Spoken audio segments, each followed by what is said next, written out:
تو حضور صلی اللہ علیہ وسلم کے ساتھ کچھ صحابہ بھی تھے. حضور حضرت ابو ایوب انصاری کے ہاں گئے, پہلے میزبان نبی پاک. انہوں نے دیکھا کہ چہرہ نور پہ نکاحت ہے تو جلدی سے ایک بکری ذبح کی. بکری پکنے لگی تو انہوں نے نا کھجور اور کچھ انہوں نے اتار کے انگور وغیرہ پلیٹ میں رکھ کے حضور کی بارگاہ میں پیش کیے. یا رسول اللہ شوق فرمائیے جب تک کھانا پکتا ہے. حضور نا ہلکے ہلکے ایک لقمہ اٹھا لیتے, کبھی کبھی ایک لقمہ اٹھا لیتے. حضور کھانے لگے, اتنی دیر میں کھانا پک کے آ گیا. بڑے شوق سے رغبت سے نہیں حضور نے کھجوریں کھائیں, شوق کے ساتھ نہیں نبی پاک صلی اللہ علیہ وسلم نے انگور کھائے. کبھی کبھی نا جیسے کوئی ایک ٹکڑا بندہ اٹھا کے کھاتا ہے, اس طرح نبی پاک صلی اللہ علیہ وسلم کھا رہے ہیں. کھانا پک کے آیا تو حضور نے ایک روٹی اٹھائی اور 2-3 بوٹیاں اٹھائیں اور رکھیں, پھر ان کو لپیٹا اور آنکھوں میں آنسو آئے. ایک صحابی کو تھما کے کہا یہ لے جاؤ اور فاطمہ کو دے آؤ. میں نے نہ 3 دن سے کچھ نہیں کھایا اور فاطمہ نے 6 دنوں سے کچھ نہیں کھایا. 6 دن ہو گئے, انہوں نے اپنے گھر میں صبر سے وقت گزارا ہے, کچھ نہیں کھایا, لے جاؤ کھانا.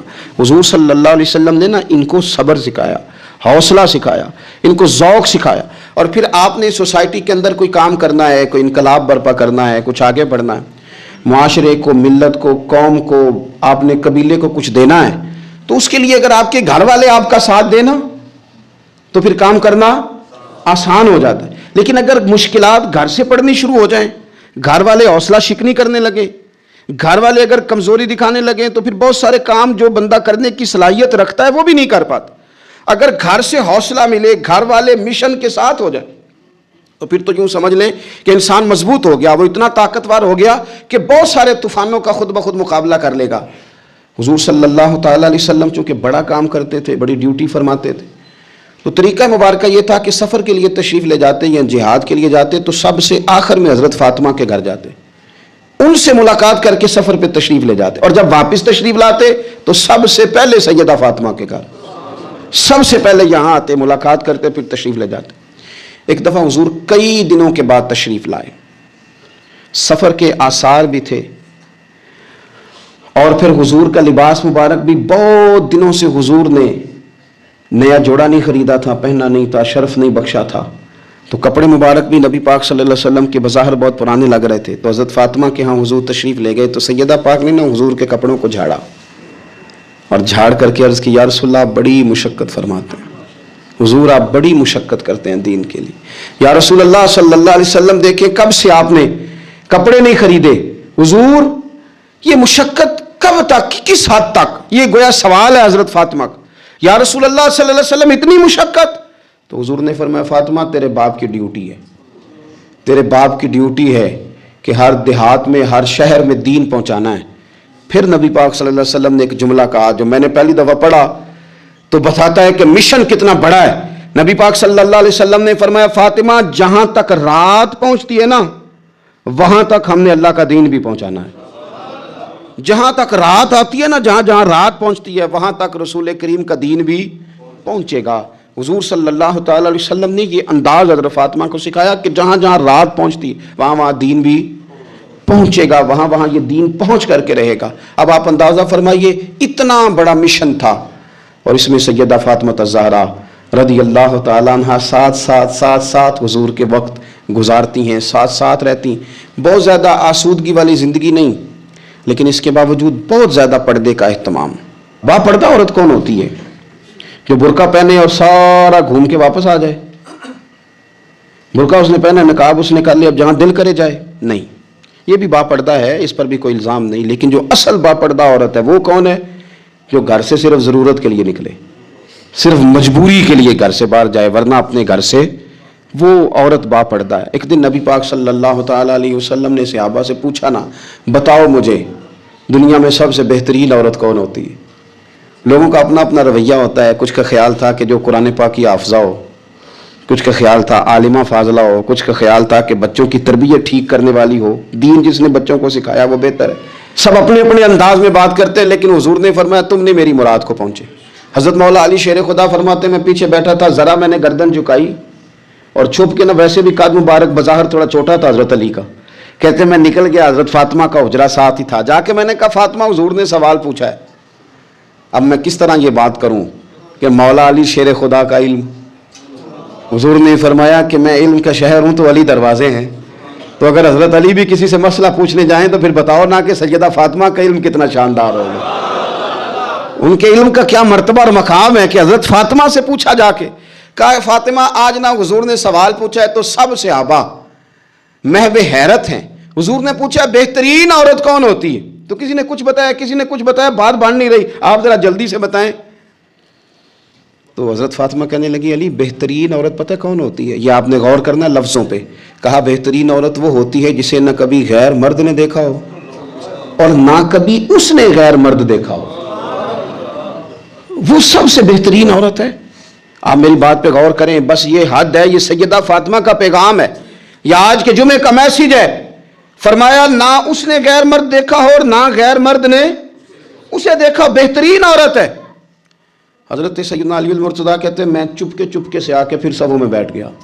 بات ابھی جاری تھی، صحابہ بات کر رہے تھے، میں نے ہاتھ کھڑا کیا، میں نے کہا حضور بتاؤں؟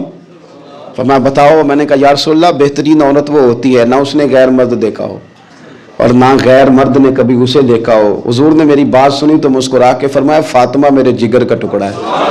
کہا فاطمہ میرے جگر کا ٹکڑا ہے. تو حضرت علی المرتضیٰ کہتے ہیں صحابہ ایک دوسرے کا منہ دیکھ رہے تھے کہ بتایا تو علی نے. تعریف حضرت فاطمہ کی انہیں نہیں سمجھ آ رہی تھی، میرے دوستوں کو تو مجھے تو آ رہی تھی نا، مجھے تو سمجھ آ رہی تھی نا کہ حضور کیا فرما رہے ہیں. تو سیدہ فاطمہ الزہرا وقت وصال آ گیا، 6 ماہ حضور کے بعد گزارے پر آنکھوں سے آنسو خشک نہیں ہوئے.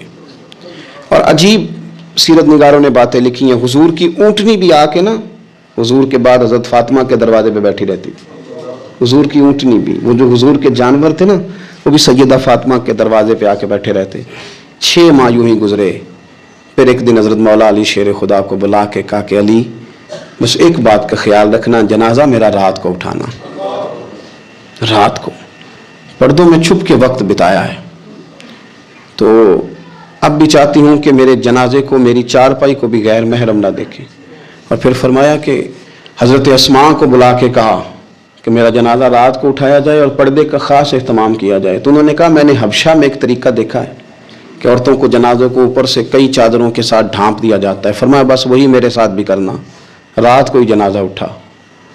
تو شاید مدینے میں آج کوئی آنکھ ایسی نہیں تھی جو خشک رہی ہو. حضرت عمر جیسے لوگ بھی روئے، حضرت ابو بکر صدیق جیسے لوگوں کی آنکھیں بھر آئیں. سیدنا عثمان غنی رضی اللہ تعالیٰ عنہ بھی ایک کونے میں بیٹھے تھے. کئی منٹوں تک سیدہ عائشہ صدیقہ رضی اللہ تعالیٰ عنہ بولی نہیں. لوگوں نے کہا ہوا کیا؟ فرمانے لگی آج حضور کی تصویر کی رخصتی کی باری آئی ہے، آج تصویر حضور کی جا رہی ہے. رات کو جنازہ سیدہ فاطمہ نے وصیت کی جاتے ہوئے بھی غیر محرم کی نظر نہ پڑے. امام سیوطی نے حدیث لکھی ہے، میرے نبی پاک نے فرمایا دن ہوگا قیامت کا، اللہ فرشتوں سے فرمائیں گے نظریں جھکا لو. اہل محشر سے کہا جائے گا ذرا اپنی نظریں جھکا. یہ اہل محشر کون ہوں گے؟ ولی، غوث، کتب، صلحاء، اتقیاء، علماء. اپنی گردنیں جھکاؤ، نظریں جھکاؤ. کیا ہونے لگا ہے؟ کہا محمد کی بیٹی فاطمہ کی سواری گزرنے لگی ہے. یہ موقع حیا کا ہے، سیدہ فاطمہ کی سواری گزرنے لگی ہے. یہاں چونکہ انہوں نے پردوں میں وقت گزارا ہے تو صبح قیامت بھی پردوں کے اندر وہ جائیں گی. میرے اعلیٰ حضرت فرماتے ہیں سیدہ زاہدہ طیبہ طاہرہ، اور فرماتے ہیں جان احمد کی راحت پہ لاکھوں سلام. جان احمد کی راحت پہ، حضور کی جان کی راحت ہے سیدہ فاطمہ، جان احمد کی راحت. اور پھر فرماتے ہیں آب تطہیر سے جس میں پودے جمے، اس ریاض نجابت پہ لاکھوں سلام.